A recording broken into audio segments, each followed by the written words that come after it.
Salam, salam saudara-saudara kekasih Tuhan, salam Indonesia, salam New York, dan salam untuk Jerman ya. Salam semua, damai sejahtera untuk kita semua. Puji nama Tuhan, kembali kita berjumpa ya di acara kesenangan kita, Renungan Pagi Sema Adonai. Baik, mari kita membuka renungan pagi kita ini di dalam nama Bapa, Anak, dan Roh Kudus. Sebelum kita memulainya, marilah kita tunduk kepala, mari kita satu hati, mari kita berdoa. Bapa yang ada dalam kerajaan surga, kami berterima kasih atas kasih-Mu Tuhan, atas segala pemeliharaanmu, penyertaan-Mu kepada kami. Tuhan, saat ini kami mau datang kembali di hadapan-Mu Tuhan, karena sebentar lagi kami akan memulai renungan pagi kami. Tuhan, kami mau Engkau datang di tengah-tengah kami, Tuhan. Pimpin kami dan berkati kami semua. Dan berkati renungan pagi ini dari awal hingga akhir. Tuhan, kami juga berdoa yang bertugas hari ini, yang melayani-Mu. Tuhan, Engkau berikan kami hati yang tenang Tuhan di dalam melayani-Mu. Bapa, kami berdoa khususnya juga untuk hamba-Mu, Bapak Daniel, Bapak Gembala kami, sebentar menyampaikan kebenaran firman-Mu. Kiranya Tuhan Engkau memberkati, mengurapi Bapak Daniel, agar nanti firman-Mu yang disampaikan membawa berkat untuk semua orang, terutama juga untuk kami Tuhan di tempat ini. Bapa di surga, kami berdoa juga jaringan internet kami Tuhan. Kiranya Tuhan tidak ada gangguan Bapa dan dapat berjalan dengan baik semua. Tuhan, kami minta juga pengampunan dari-Mu, segala dosa dan kesalahan kami, baik yang kami sengaja, tidak kami sengaja Tuhan. Ampuni kami dan kasihani kami Tuhan, layakkan kami saat ini untuk melayani-Mu saja Tuhan. Berikan hati kami fokus hanya untuk mendengar firman-Mu nanti, dan berikan kami sukacita Tuhan. Bapa, kami berdoa segala kuasa-kuasa jahat yang cuma mengganggu renungan pagi kami ini, kami satu hati, kami tolak, kami patahkan semua di dalam nama Tuhan Yesus Kristus. Segala hormat, kemuliaan hanya bagi-Mu. Haleluya, amin. Sebelum kita memuji Tuhan, di sini saya mau membaca satu kitab Mazmur yang terambil dari 103 ayat 1 dan 2. Pujilah Tuhan hai jiwaku, pujilah namanya yang kudus hai segenap batinku. Pujilah Tuhan hai jiwaku, dan janganlah lupakan segala kebaikannya. Dia yang mengampuni segala kesalahanmu, yang menyembuhkan segala penyakitmu. Dia menebus hidupmu dari lubang kubur, yang memahkotai engkau dengan kasih setia dan rahmat. Dia yang memuaskan hasratmu dengan kebaikan, sehingga masa mudamu menjadi baru seperti pada burung Raja Wali. Amin. Sebagai pujian pembukaan kita pada pagi hari ini, yang berjudul Rohmu yang Hidup, yang dibawakan oleh Ibu Murni, saya sendiri. Saya mohon maaf dulu karena saya tidak bisa live untuk main gitar karena waktu di Jerman saya adalah waktu tengah malam ya. Jadi agak nanti tetangga-tetangga terganggu. Dari itu kita mendengar rekaman video dari saya. Dipersilakan.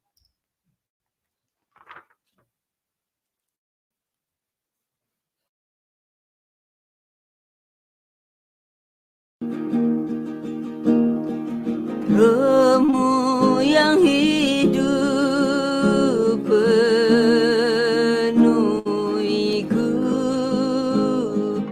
mengalir dalamku.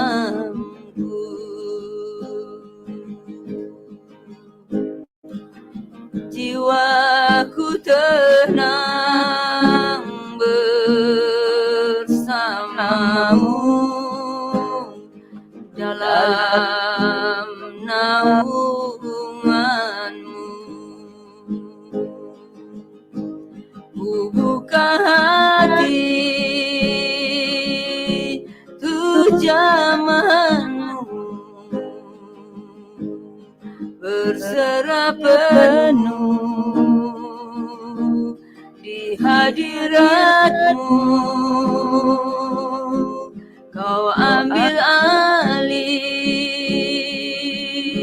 seluruh hidupku di altarmu, menyembahmu.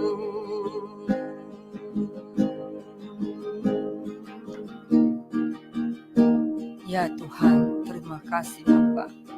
Roh-Mu yang kudus, pulihkanku. Engkaulah damaiku. Hanya padamu tempat kami mengadu. Hidup oleh anugerah-Mu yang menyertaiku. Ku buka hati tuh jamahanmu, berserah penuh di hadiratmu. Kau ambil alih seluruh hidupku di altarmu, menyembahmu.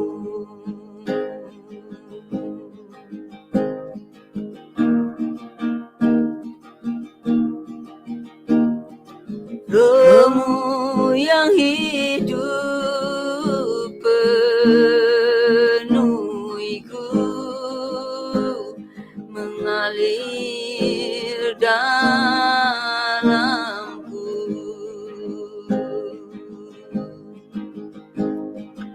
Jiwaku tenang bersamamu dalam naungan-Mu.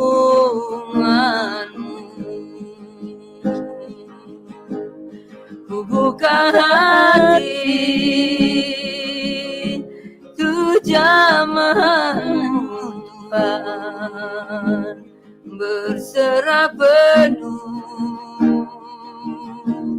di hadirat-Mu. Kau ambil alih seluruh hidupku di altar-Mu, menyembah-Mu.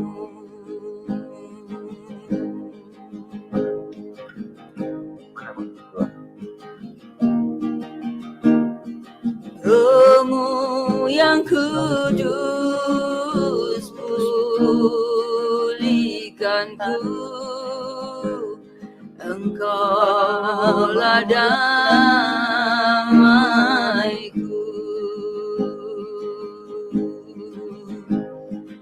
Ku hidup oleh anugerah-Mu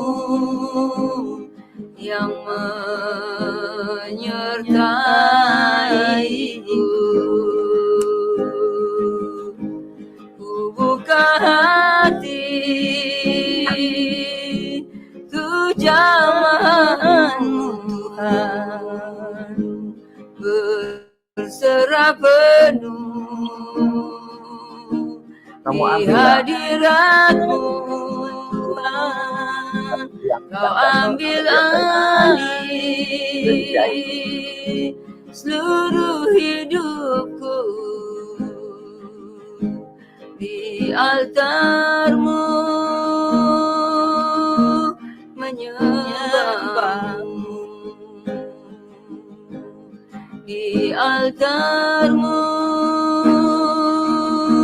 menyembah-Mu. Amin.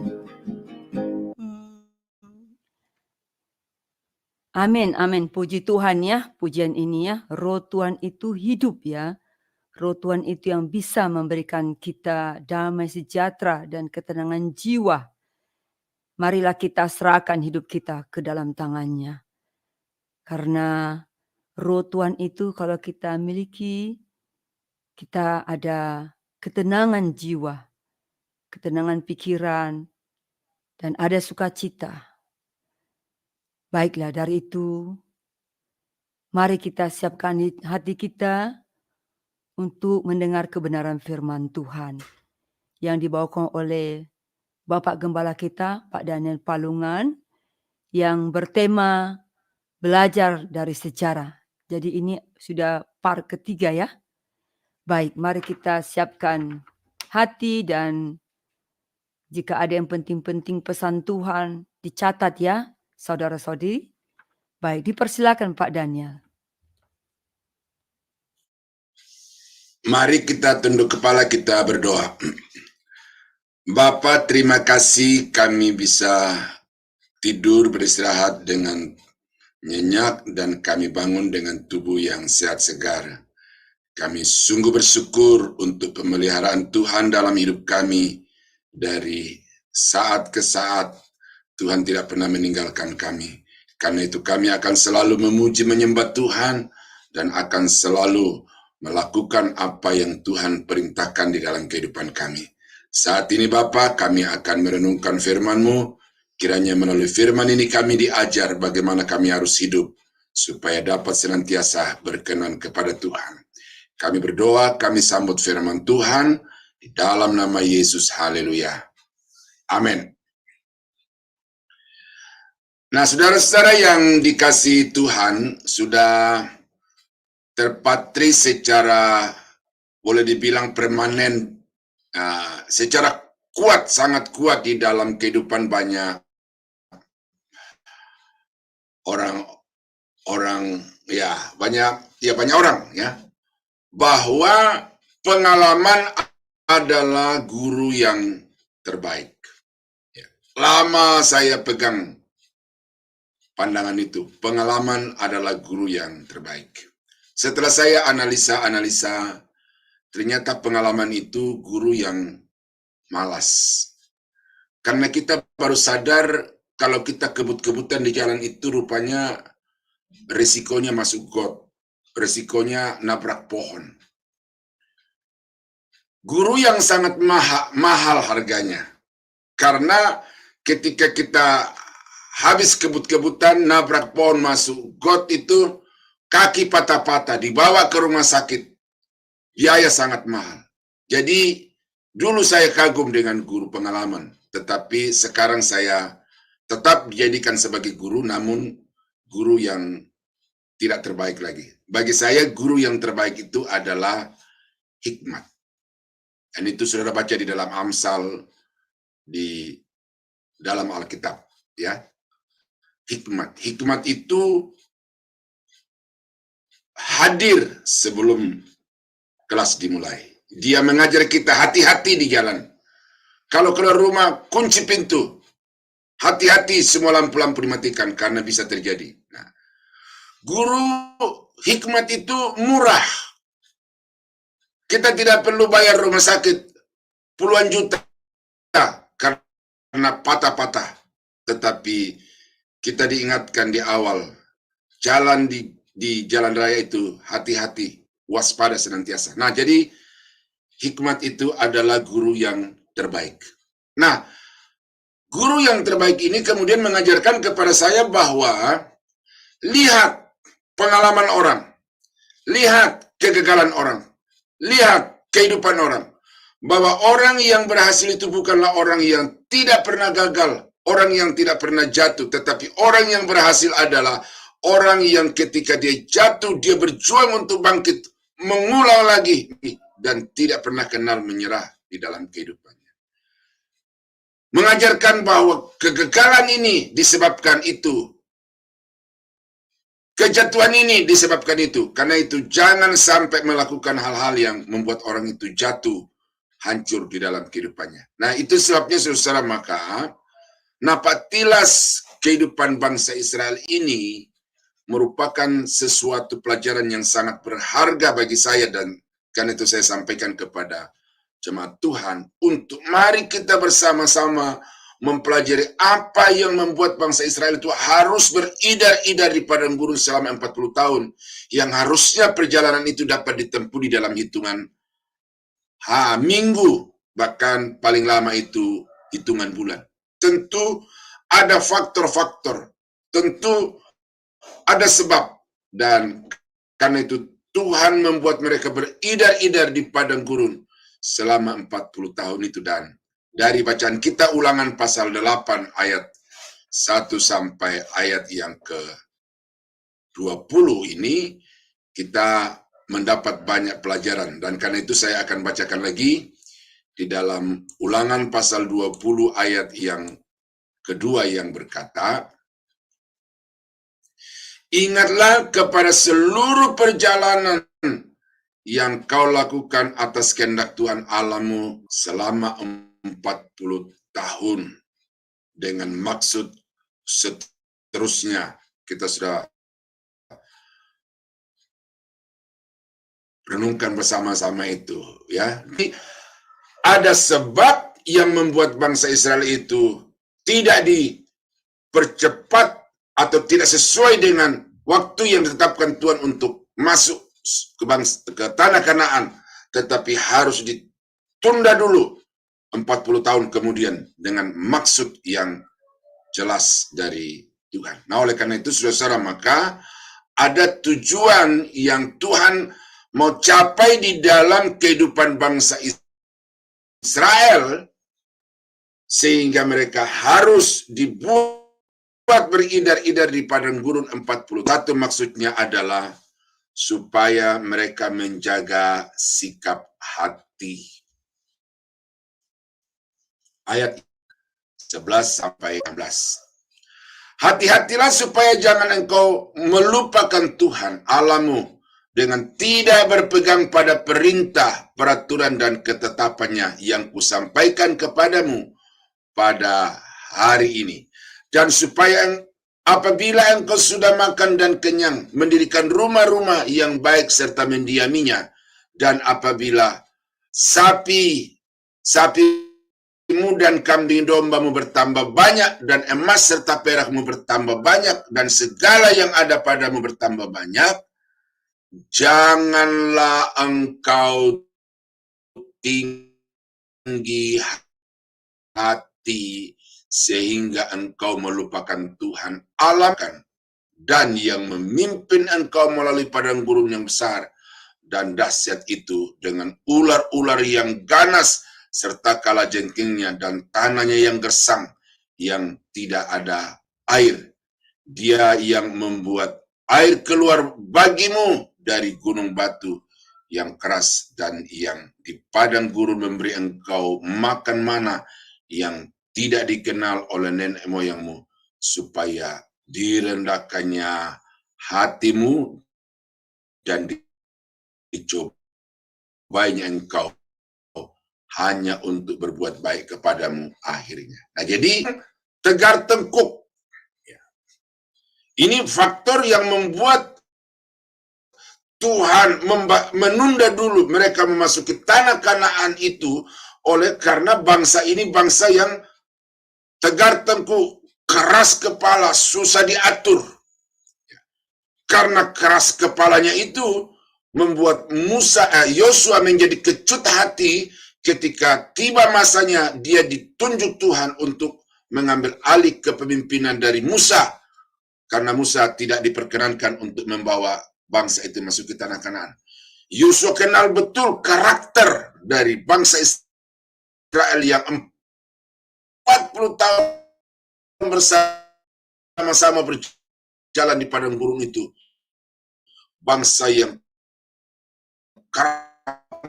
maunya sendiri, yang kalau kemauannya itu turuti, maka tindakan segan untuk ketika mereka mengambil batu, semua serentak mengambil batu untuk memelontari Musa, Harun, Miriam, Yosua, dan Kaleb itu di dalam Bilangan pasal 14. Nah, jadi bangsa ini bangsa yang begitu keras kepala, termasuk menentang Tuhan.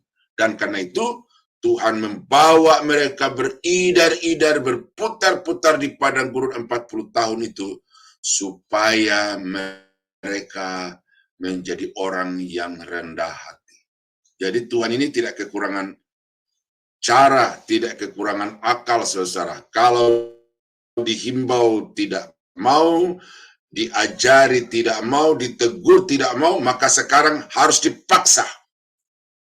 Ya, kau mau mengaku atau tidak, kau mau sadar atau tidak. Kalau engkau belum sadar juga, maka aku akan menambah lagi perjalanan kesengsaraanmu di padang gurun yang sudah berjalan 40 tahun itu. Nah, jadi saudara, kadang-kadang Tuhan mengizinkan di dalam kehidupan kita itu masalah-masalah, persoalan, kesulitan-kesulitan, tekanan-tekanan kehidupan untuk menyadarkan kita bahwa sesungguhnya kita ini manusia yang penuh dengan keterbatasan dan ada begitu banyak hal yang tidak bisa kita tanggulangi di dalam kehidupan kita dengan kekuatan sendiri.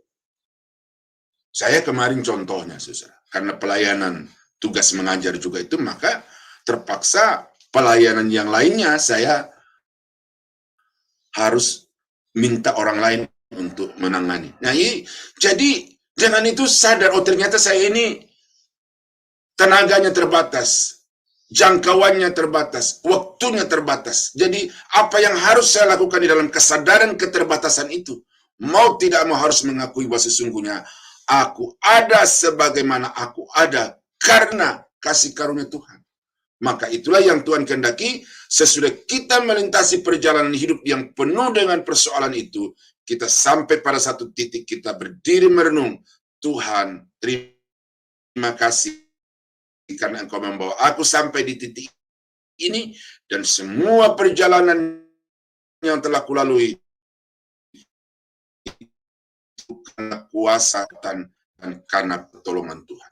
Itu berkenankan Tuhan untuk mencapai apa yang telah Dia janjikan di dalam kehidupan kita. Ya, kalau engkau sudah kaya, kambing domba, sapi lembumu, emas perakmu sudah bertambah-tambah, kau sudah menikmati hasil dari tanah yang dijanjikan itu, maka janganlah engkau tinggi hati dan melupakan Tuhan. Memang dua kutub hidup manusia itu yang sama-sama rentan terhadap kejatuhan atau titik terendah, termiskin, tersengsara di dalam hidup ini. Itu membuat orang mudah untuk marah kepada Tuhan. Dan itu umumnya semua orang itu. Nah, tetapi yang tidak disadari juga oleh banyak orang itu adalah pada titik puncak. Kutub yang bertentangan dengan titik nadir tadi itu. Pada titik puncak, kejayaan, kesuksesan, kekayaan yang melimpah ruah. Ya. Kemarin kami bincang-bincang, saudara, dan ada teman memperkenalkan satu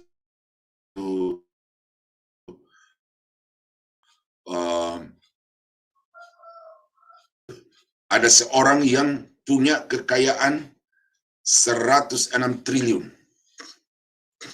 Entah bagaimana caranya dia mendapatkan itu, tetapi dia punya kekayaan 106 triliun. Itu berapa, saudara? Itu saya nggak tahu itu, menghitungnya 106 triliun. Lalu orang itu kemudian masuk penjara. Jadi kekayaannya melimpah, dia semena-mena, dia sewenang-wenang masuk ke dalam penjara. Nah, jadi dipaksa oleh negara, dipaksa oleh pemerintah untuk harus lakukan yang benar, mencari nafkah dengan benar, mencari harta dengan benar. Jangan dengan cara-cara yang manipulatif, yang korup, yang merugikan, memperkaya diri sendiri dengan tidak memperdulikan aturan. Jadi sedang diproses oleh Tuhan untuk mengalami itu. Nah, karena itulah Bapak Ibu, maka kesuksesan, popularitas, kejayaan, kekayaan itu pada satu sisi berkat Tuhan, tetapi sisi yang lain, saudara mesti waspada, karena di sini ada peringatan kepada bangsa Israel.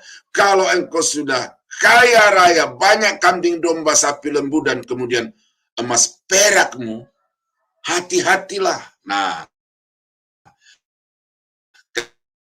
karena itu di dalam Amsal pasal 30 ayat yang ke-7 sampai 9, di situ ada terapkan di dalam hidup saudara. Ya, bukan dihafalkan, tetapi prinsip dasar dari doa itu saudara mesti pahami dan terapkan di dalam hidup saudara.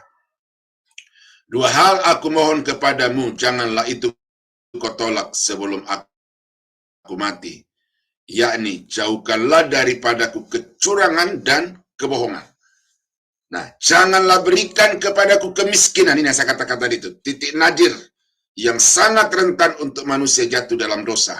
Dan juga kekayaan, titik puncak yang kadang membuat orang lupa siapa dirinya. Ya, biarkanlah aku menikmati makanan yang menjadi bagianku, supaya kalau aku kenyang, aku tidak menyangkalmu dan berkata, siapa Tuhan itu? Ini ya, jadi kau sudah masuk ke tanah Kanaan, semua janji-janji Tuhan kau sudah nikmati dari tanah yang dijanjikan Tuhan itu, hati-hatilah.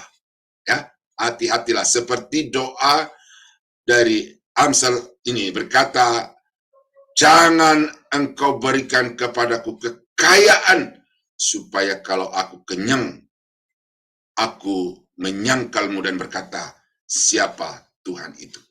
Ya, atau kalau aku miskin, aku mencuri dan mencemarkan nama Allah. Nah, ini jadi Tuhan membawa bangsa Israel berputar-putar di padang gurun 40 tahun dengan berbagai masalah persoalan, termasuk di sini padang gurun yang luas, yang dahsyat, yang penuh dengan ancaman maut karena ular tedung, karena tidak ada air untuk diminum. Untuk apa? Untuk membuat bangsa itu secara tegas keras, kamu harus merendahkan hati di hadapan Tuhan. Nah, kalau kita melihat dua titik ini, saudara, saya teringat, ini baru terbayang muncul dalam pikiran saya itu, Ayub. Ayub ini adalah orang yang sukses di dalam kehidupannya, yang sukses di dalam pengiringannya kepada Tuhan.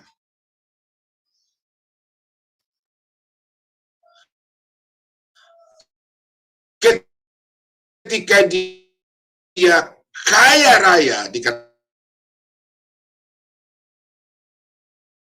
kepada Tuhan, karena dia menjaga jangan-jangan sampai anak-anakku telah berbuat yang tidak patut kepada Tuhan.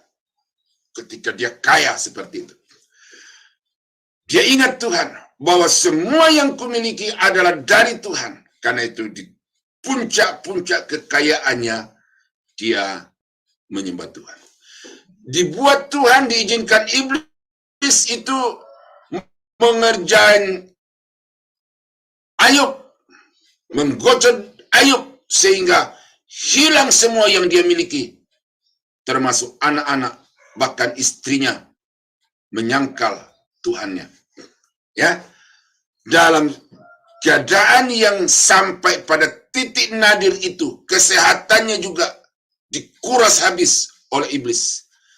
Tetapi dikatakan dalam hal itu, Ayub tidak menuduh Tuhan yang bukan-bukan dan tidak berdosa dengan bibirnya.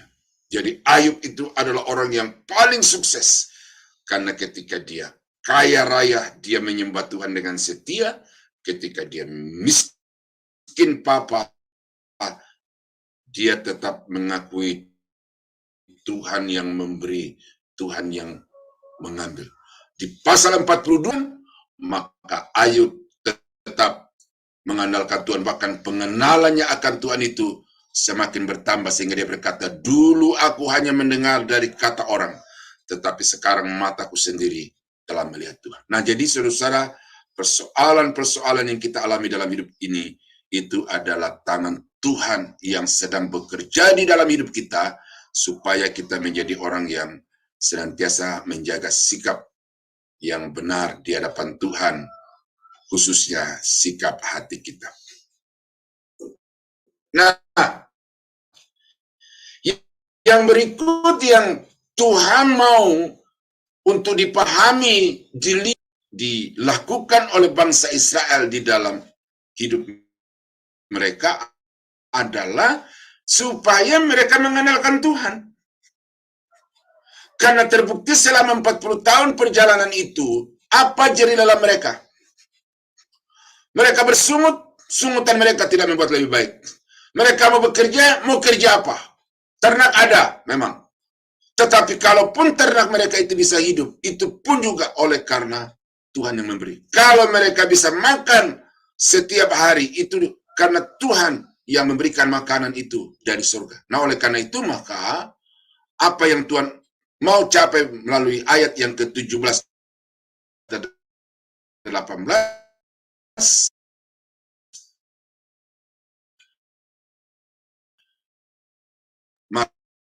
maka jangan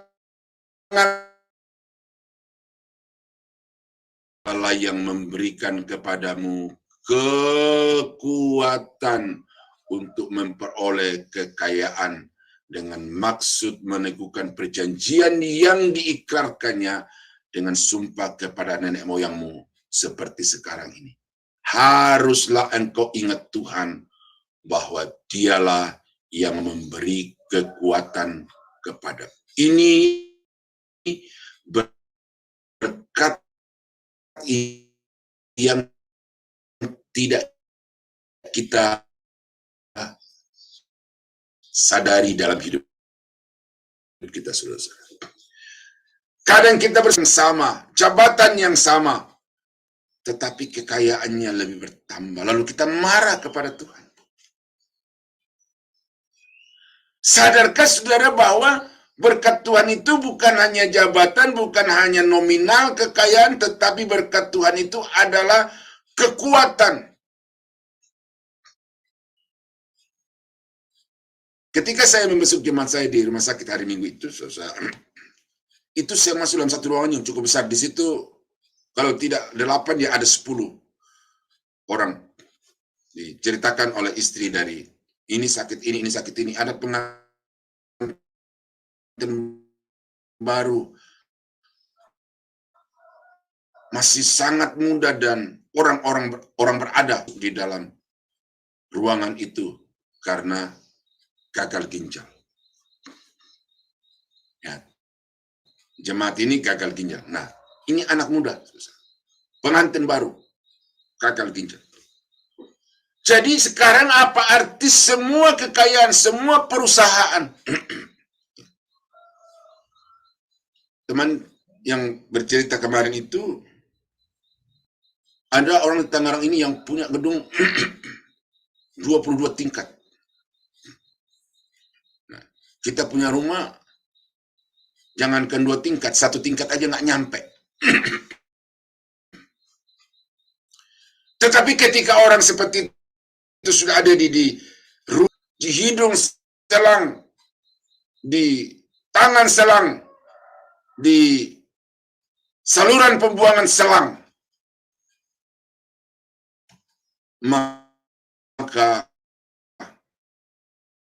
mau tidak mau dia harus berpikir, ternyata kesehatan, ternyata kekuatan itu jauh lebih penting dibandingkan dengan segala materi.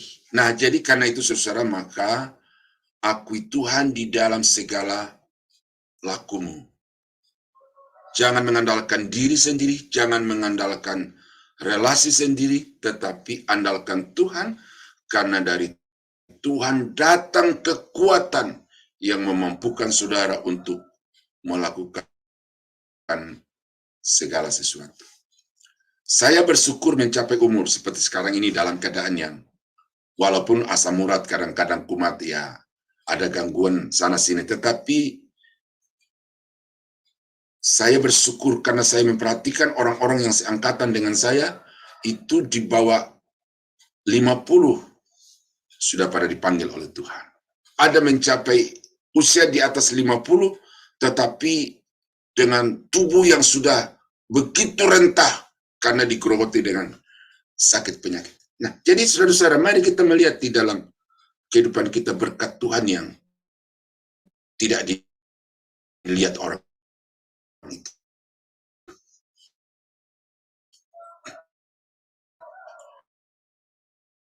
Yesaya pasal 31 ayat yang mengandalkan kuda-kuda, yang percaya kepada keretanya yang begitu banyak, dan kepada pasukan berkuda yang begitu besar jumlahnya, tetapi tidak memandang kepada yang Maha Kudus Allah Israel dan tidak mencari Tuhan. Ya, celakalah orang yang mengandalkan kekuatan kereta, kekuatan kuda.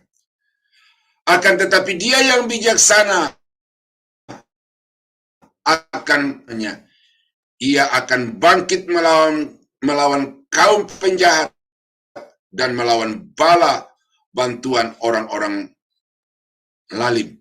Sebab orang Mesir adalah manusia, bukan Allah, dan kuda-kuda mereka adalah makhluk yang lemah, bukan roh yang berkuasa. Apabila Tuhan mengacungkan tangannya, tergelincirlah yang membantu dan jatuhlah yang dibantu, dan mereka sekaliannya habis binasa. Nah, jadi saudara-saudara, ini satu pernyataan yang tegas oleh karena bangsa Israel itu kalau mengalami satu masalah atau ada konflik dengan bangsa-bangsa lain, maka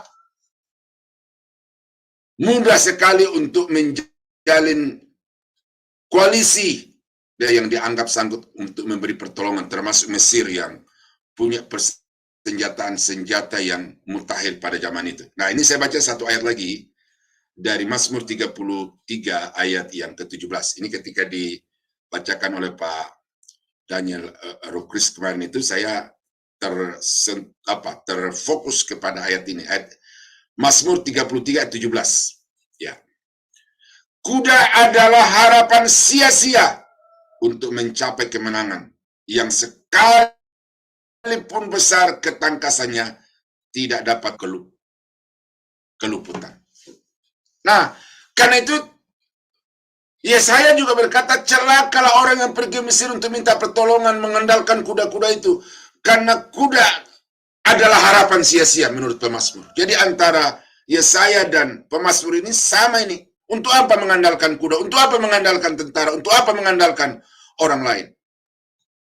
Karena siapapun yang kau andalkan, kalau Tuhan ada berseberangan dengan dirimu, maka dikatakan yang ditolong itu akan tergelincir, dan yang menolong itu akan tergelincir, dan yang ditolong itu juga akan jatuh.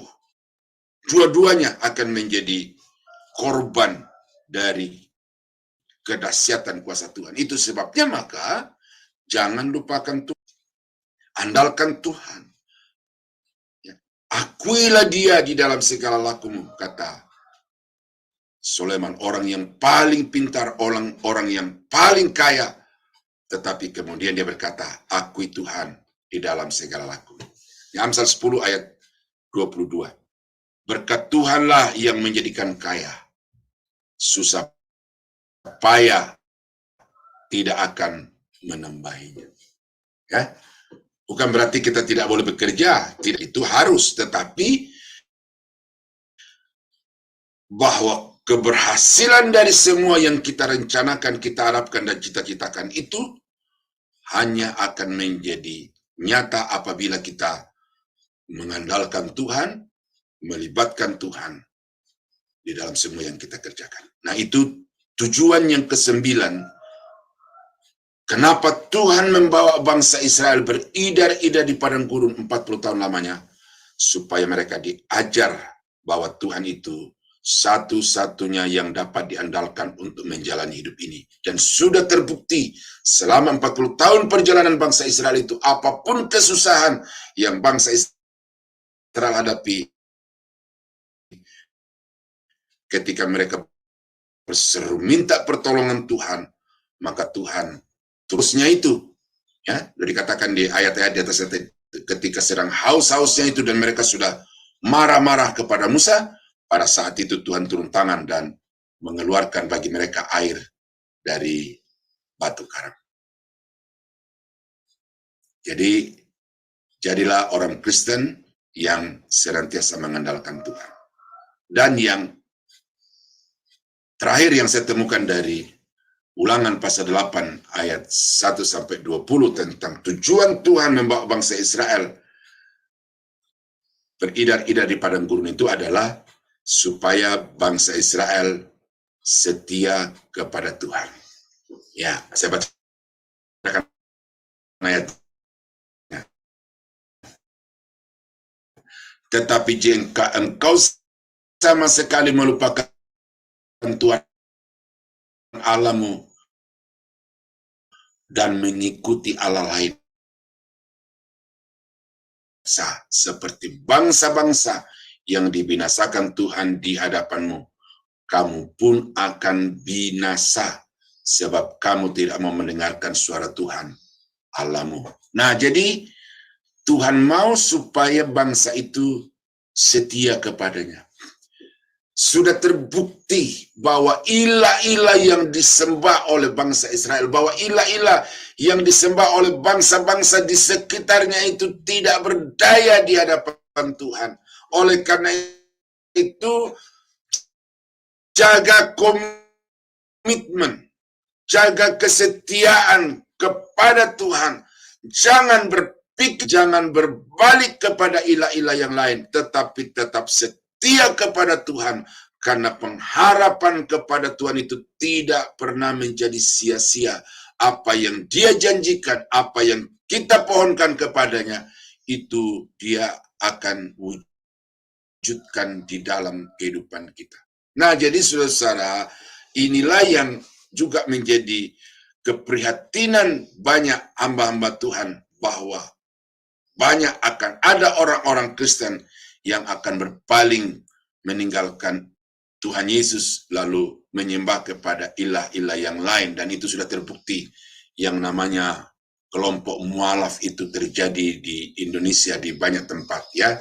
Secara kuantiti saya tidak bisa memberikan datanya antara yang murtad dari nyatanya adalah bahwa ada banyak orang-orang Kristen yang oleh karena hal-hal tertentu maka mereka meninggalkan Tuhan, ya. Kalau tidak meninggalkan agama, ya pergi ke dukun-dukun, cari orang-orang pintar dan lain sebagainya. Nah, itu bukti adanya ketidaksetiaan, bukti adanya berpaling kepada ilah-ilah lain. Nah, oleh karena itu maka Musa menegaskan kepada bangsa Israel, jangan sekali-kali meninggalkan Tuhan, karena kamu pasti akan binasa.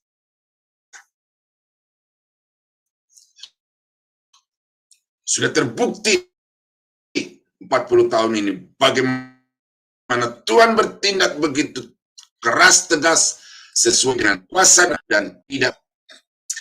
Nah, di dalam Yosua, saudara, kita belajar dua tokoh yang diperkenankan masuk ke tanah Kanaan itu. Ternyata apa yang membuat mereka bisa masuk tanah Kanaan sementara semua generasi yang lahir di Mesir itu dilenyapkan Tuhan di padang gurun dan tidak satu pun yang masuk ke tanah Kanaan kecuali Yosua dan Kaleb. Saya pelajari itu, saudara, dan ini saya temukan di sini, ya. Yosua pasal 24 ayat 15. Ibadah kepada Tuhan akan beribadah. Allah yang kepadanya nenek moyangmu beribadah di seberang sungai Efrat, atau Allah orang Amori yang negerinya kamu diami ini, tetapi aku dan seisi rumahku, kami akan beribadah kepada Tuhan. Yosua berkata kepada bangsa Israel, terserah kamu, mau setia kepada Tuhan atau berpaling kepada ilah-ilah lain, itu urusan kamu. Tetapi aku, keluargaku, kami semua akan tetap beribadah kepada Tuhan. Ini faktor yang Yosua itu diperkenankan Tuhan, salah satu faktor yang membuat Yosua diperkenankan Tuhan masuk ke tanah Kanaan adalah bahwa Yosua itu berkomitmen di dalam dirinya bahwa hanya kepada Tuhan, ya Yahweh, hanya kepada Yahweh kami akan berbakti, kami akan beribadah, kami akan sujud menyembah. Karena itu Yosua diperkenankan Tuhan masuk tanah Kanaan. Nah, Yosua pasal 14 ayat 9 ini Kaleb. Pada waktu itu Musa bersumpah katanya, sesungguhnya tanah yang diinjak oleh kakimu itu akan menjadi milik pusakamu dan anak-anakmu sampai selama-lamanya, sebab engkau tetap. Kata tetap itu berarti ada keberlangsungan. Ya, dari segi stabilnya mungkin ada pasang surut, tetapi dan di sini adalah Musa, ya, Allahnya Musa itu, engkau tetap mengikuti Tuhan Allahku dengan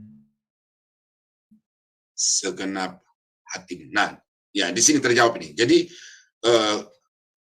kestabilan keyakinan Kaleb kepada Tuhan itu ternyata tidak goyah, karena dia tetap mengikuti Tuhan dengan sepenuh hati, tidak sedikit pun berkurang kadar kesetiaan, kadar kepercayaan Kaleb itu kepada Tuhan. Jadi secara waktu, durasi waktu dari awal sampai akhir, Kaleb tetap mengikuti Tuhan, dan juga dari segi kualitas keyakinannya kepada Tuhan itu full, sepenuh hati.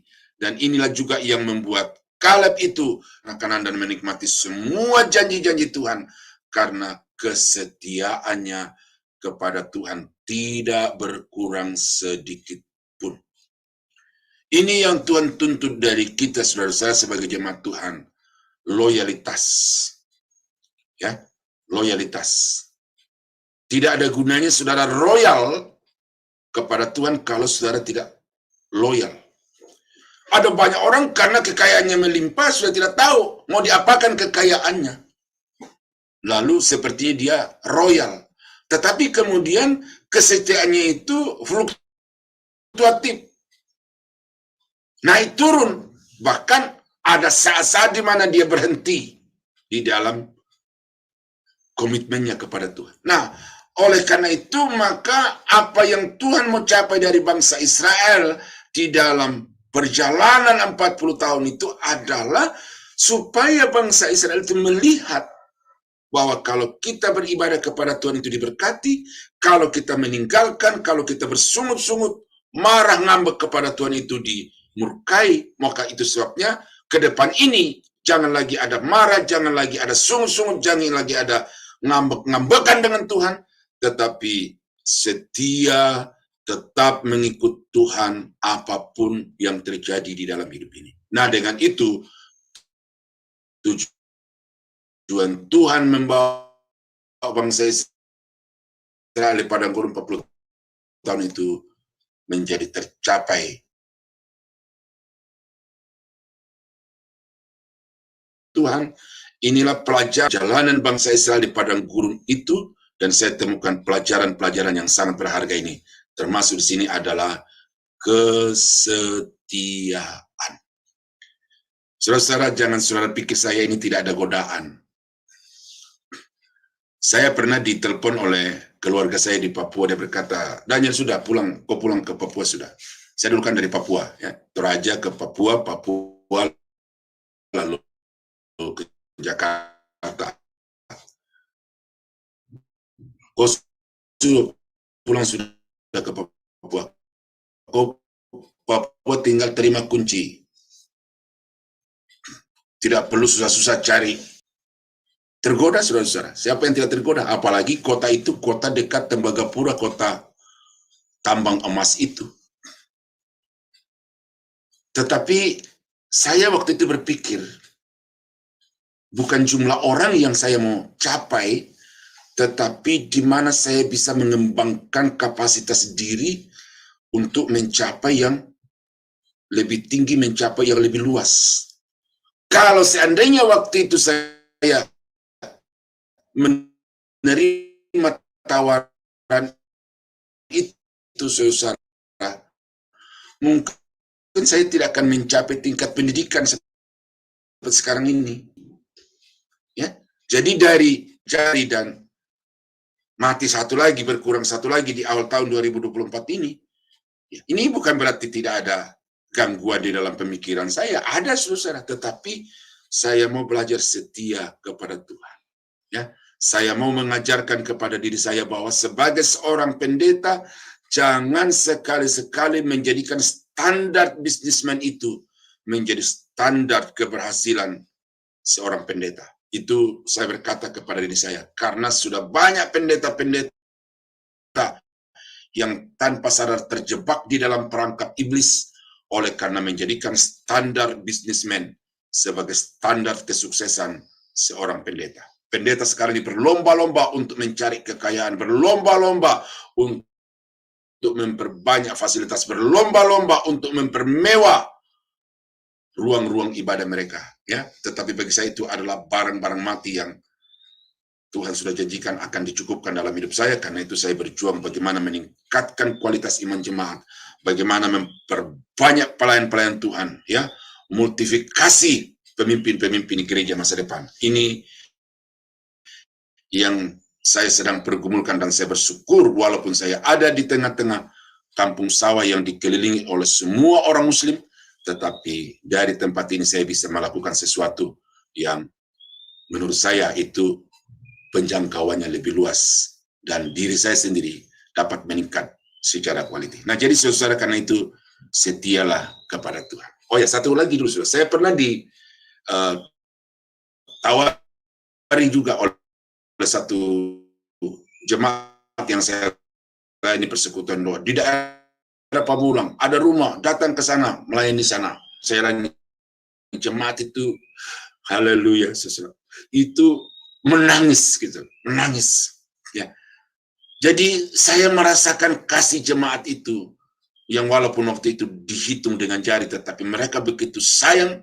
Lalu karena itu saya sudah pantek diri saya bahwa saya akan melayani di sini sampai akhir hidup saya dan tetap saya melayani di luar sebagai sesuatu penjangkauan yang lebih luas. Nah, jadi saudara setia kepada Tuhan, ya. Jangan ukur dirimu dengan orang lain, jangan jadikan kekayaan sebagai satu standar hidup yang berkenan kepada Tuhan, tetapi loyal baru royal, ya. Dan dengan itu saudara akan semakin diperkenankan Tuhan. Tuhan Yesus memberkati Bapak Ibu. Mari kita tunduk kepala kita berdoa. Bapa di surga, terima kasih kami sudah merenungkan firman-Mu. Bagaimana pelajaran yang sangat berharga dari perjalanan hidup bangsa Israel. Mereka gagal, dan gagal lagi. Tetapi kegagalan mereka itu sudah menjadi berkat yang luar biasa bagi kami pada hari ini. Karena itu tolong kami Bapa supaya kegagalan bangsa Israel itu menjadi keberhasilan kami dengan tidak mengikuti pola hidup mereka yang menentang Tuhan, tetapi kami mau menjadi orang-orang percaya yang senantiasa dengan setia melakukan apa yang Kau perintahkan kepada kami. Kami berdoa berterima kasih dalam nama Yesus Tuhan dan Juru Selamat kami. Haleluya. Amin. Puji Tuhan Bapak Ibu, saya kembalikan kepada Ibu Murni. Ya, terima kasih Pak Daniel, firman Tuhan yang sangat memberkati kita ya. Luar biasa kita mendengar sejarah bangsa Israel ini ya, bangsa pilihan Tuhan ini. dan juga ditambah dengan tantangan-tantangan yang juga kesaksian dari Pak Daniel yang menguatkan kita ya. Ya, saya percaya bahwa semua anak-anak Tuhan saat ini sedang diuji kesetiaannya. Dari itu marilah kita tetap setia ya pada Tuhan ya. Baik, dari itu marilah kita sebagai pujian kedua kita untuk meresponi firman Tuhan ini. Mari kita memuji Tuhan kembali yang dibawakan oleh Ibu Murni, saya sendiri, yang berjudul Tuhan Pasti Sanggup. Dipersilakan.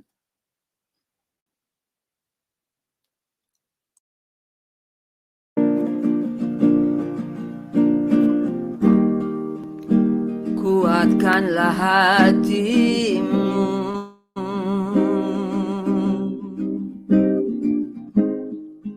lewati setiap persoalan. Tuhan Yesus selalu menopangmu. Jangan berhenti harap padanya. Tuhan pasti sanggup. Tangannya takkan terlambat untuk mengangkatmu. Tuhan masih sanggup,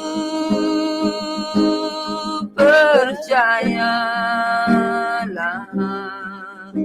Dia tak tinggalkanmu. Percayalah, Dia tak tinggalkanmu.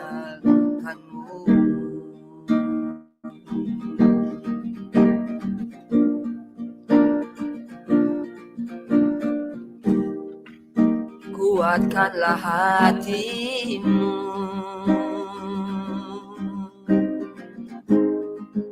lewati setiap persoalan.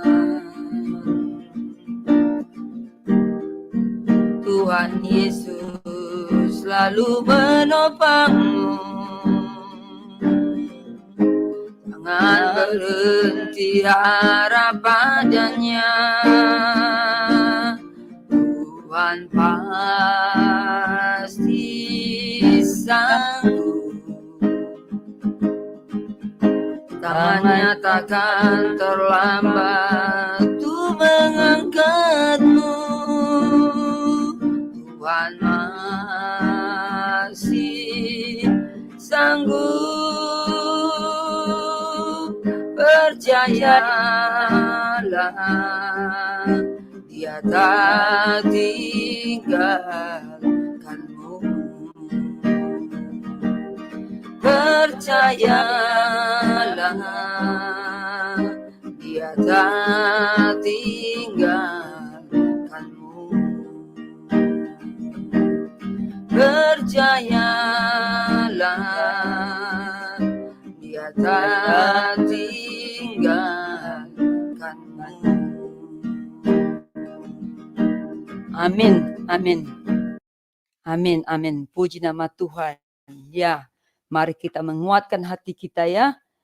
Apapun persoalan kita yang kita hadapi saat ini, dimanapun ibu bapa berada saat ini, mari kita kuatkan hati kita bahwa kita percaya bahwa Tuhan ada bersama kita. Bahwa Tuhan Yesus itu menyertai kita. Tuhan memberkati kita. Jadi kita tidak perlu takut ya untuk menghadapi persoalan-persoalan hidup ini ya. Bahwa kita tahu masih ada tangan Tuhan yang bisa mengangkat kita. Walaupun kita rendah tapi Tuhan bisa mengangkat kita jadi tinggi. Jadi percayalah.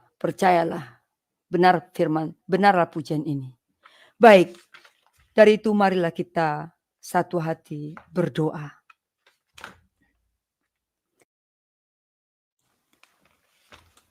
Bapa yang ada dalam kerjaan surga, kami bersyukur Tuhan dan berterima kasih atas penyertaan-Mu Tuhan sepanjang renungan pagi kami ini. Kami bersyukur dan berterima kasih untuk firman-Mu ini Tuhan. Kami banyak mendengar saat ini tentang bangsa pilihan-Mu ini. Bangsa yang tidak setia. Bangsa yang menentang perintah-Mu. Yang walaupun sesungguhnya Engkau sangat mengasihi bangsa ini Tuhan. Bahkan Engkau pilih jadi bangsa kesayangan-Mu. Tapi Tuhan, bahkan Engkau berikan juga mujizat-mujizat di depan mata mereka. Namun mereka tidak setia dan mengeraskan hati mereka untuk tidak mengikuti Tuhan. Oh Tuhan, saat ini kami mendengar firman ini. Kami mohon belas kasihan Tuhan. Tolong berikan kami hati tidak seperti bangsa pilihan-Mu ini. Untuk kami mau dibentuk. Untuk kami mau bisa dirubah Tuhan oleh-Mu sendiri. Berikan kami hati yang lemah lembut. Hati yang mau diajar dan diatur Tuhan. Hati yang sungguh-sungguh mengasihi-Mu Tuhan. Agar hidup ini berguna Tuhan. Agar hidup ini kami persembahkan dalam tangan-Mu saja Tuhan. Baik yang kami kerjakan sehari-hari Tuhan. Biarlah segalanya sesuai dengan firman-Mu. Ajar kami untuk takut kepadamu Tuhan. Dan berikan kami kerendahan hati. Berikan kami kepekaan mendengar suara-Mu Tuhan. Agar suara-Mu itu dapat membimbing kami. Mendapat kehidupan yang layak untuk-Mu Tuhan. Dan menyenangkan hati-Mu Bapa. Bapa yang baik, kami juga mengucap syukur terima kasih Tuhan untuk Bapak Gembala kami. Bapak Daniel yang telah Engkau kirimkan di tengah-tengah kami. Kami mengucap syukur Engkau telah memberikan Bapak Gembala ini kepada kami Tuhan. Tuhan kami berdoa berkati Bapak Gembala Daniel. Urapi dia Tuhan dan berikan dia terus hikmat yang bertambah-tambah. Agar setiap firman yang nanti disampaikan menjadi berkat untuk semua orang Tuhan. Dan banyak jiwa kembali kepadamu. Berkati juga pelayanan Bapak Daniel. Berkati keluarganya Tuhan. Engkau yang memenuhi segala kebutuhan mereka Tuhan. Terutama kesehatan Pak Daniel. Kami serahkan dalam tangan Tuhan. Engkau berkati, Engkau berikan dia kesehatan yang baik Tuhan. Agar dapat menjalankan misi untuk menyampaikan kebenaran firman ini di seluruh dunia Tuhan. Bapak kami berdoa juga Tuhan untuk Sema Adonai. Kiranya Engkau memberkati Sema Adonai ini menjadi alat perpanjang tangan-Mu Tuhan. Berikan kami unity di dalam melayani-Mu Bapa. Berikan kami hati dan roh yang menyala-menyala dalam melayani Tuhan. Jauhkan kami dari segala kemalasan. Jauhkan kami dari segala bersungut-sungut Tuhan. Tapi berikan kami hati yang bersukacita dalam melayani-Mu Bapa. Terima kasih Tuhan, sebentar lagi kami berpisah. Roh-Mu lah yang memimpin kami sepanjang hari ini dan sepanjang hidup kami. Di dalam nama Tuhan Yesus kami berdoa dan mengucap syukur. Haleluya. Amin. Baik. Kekasih-kekasih Tuhan, di sini saya mau mengumumkan bahwa tiap hari Senin dan hari Sabtu, tim Sema Adonai mengadakan doa syafaat. Jika saudara-saudara memerlukan dukungan doa, jangan segan-segan untuk memberitahukan kepada kami. Atau naik ke Zoom Sema Adonai dan nanti bersama-sama dengan kami berdoa. Seperti biasanya doa syafaat nantinya tidak di-live-kan. Harap dimaklumi ya. Baik, saudara-saudara kekasih, sebelum kita mengakhiri renungan pagi kita, marilah kita menerima berkat yang dibawakan oleh Bapak Gembala kita, Bapak Daniel Palungan. Dipersilakan Pak Daniel. Bapa di surga, terima kasih untuk pimpinan Tuhan dalam renungan pagi Sema Adonai hari ini. Dari awal sampai akhir kami diberkati Tuhan melalui puji-pujian yang sangat menguatkan, dan terima kasih juga untuk firman-Mu yang boleh mengarahkan kami untuk dapat hidup senantiasa berkenan kepada Tuhan. Sebentar kami akan mengakhiri renungan ini dan kami semua akan kembali kepada aktivitas kami yang beristirahat. Kiranya Tuhan Kau pagari dengan malaikat-Mu yang berpasukan dari surga, supaya mereka dapat beristirahat dengan tenang. Yang bekerja, Tuhan juga sertai, Engkau kuatkan dan tuntun senantiasa dengan hikmat-Mu, supaya apa yang dikerjakan dapat berhasil. Berikan kepada kami semua kekuatan kesehatan, dan dengan itu kami dapat dengan leluasa melakukan apa yang menjadi tugas tanggung jawab kami, sesuai dengan kasih karunia Tuhan. Terima kasih Bapa. Kami akhiri renungan pagi Sema Adonai hari ini di dalam nama Yesus Tuhan dan Juru Selamat kami. Sidang jemaat yang dikasihi Tuhan, kiranya anugerah dari Allah Bapa di dalam surga, damai sejahtera dari Tuhan kita Yesus Kristus, serta persekutuan kuat kuasa Roh Kudus, kiranya menyertai kita sekalian dari sekarang sampai selama-lamanya. Dalam nama Yesus, kami akhiri renungan pagi Sema Adonai hari ini. Haleluya. Amin. Amin, amin, amin. Terima kasih Pak Daniel ya firman-Nya. Saudara-saudara kekasih Tuhan, dengan berakhirnya doa blessing, doa berkat ini, maka berakhir pula lah renungan pagi kita. Sampai jumpa besok pagi ya. Semua hadir, kami undang ya. Salam, Tuhan Yesus memberkati.